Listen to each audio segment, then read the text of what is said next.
Antilyum bitkisi. Antilyum bitkisinə necə qulluq etmək lazımdır, onun haqqında sizinlə bildiyimiz məlumatları bölüşəcəyik.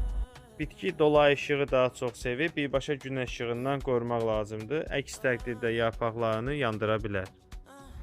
Sulamasında isə torpağın əli ilə yoxlayırsınız. Üst qatı quruduqda bitkiyə suyu verirsiniz. Lakin çox su verməkdən qaçın, bu kök çürüməsi ilə nəticələnə bilər. Bitkinin gözəl inkişafı üçün olduğu məkanda olan havanı tez-tez dəyişmək lazımdır. Hava axını tez-tez dəyişirsə bitkinin inkişafı daha gözəl olur.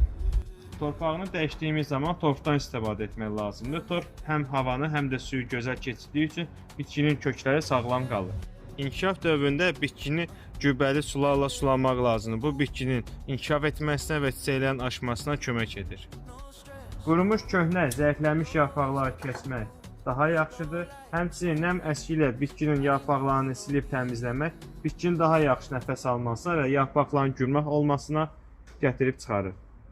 Antilyum bitkisi haqqında verdiyimiz məlumatlar ümid edirəm ki, sizlərə kömək edəcək. Bu və digər gözəl bitkilər haqqında məlumat əldə etmək istəyirsinizsə, səhifəni izləməkdə qalın.